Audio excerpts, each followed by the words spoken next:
Newer vehicles have very complicated windshield systems. It's always a good idea to protect the glass the best that you can. New vehicles will have cameras associated with sensors that will turn your wipers on, turn on heaters, and a multitude of other things. Getting windshield protection installed on your vehicle can be a great idea.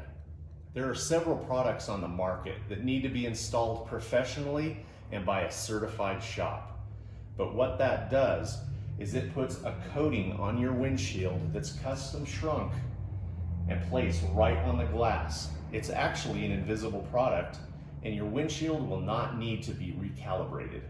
But what it does is those pesky little rocks and debris that fly off of other cars can come, and when they hit your windshield, you really can reduce the amount of times that you get those pesky rock chips or those crazy long cracks going across your windshield.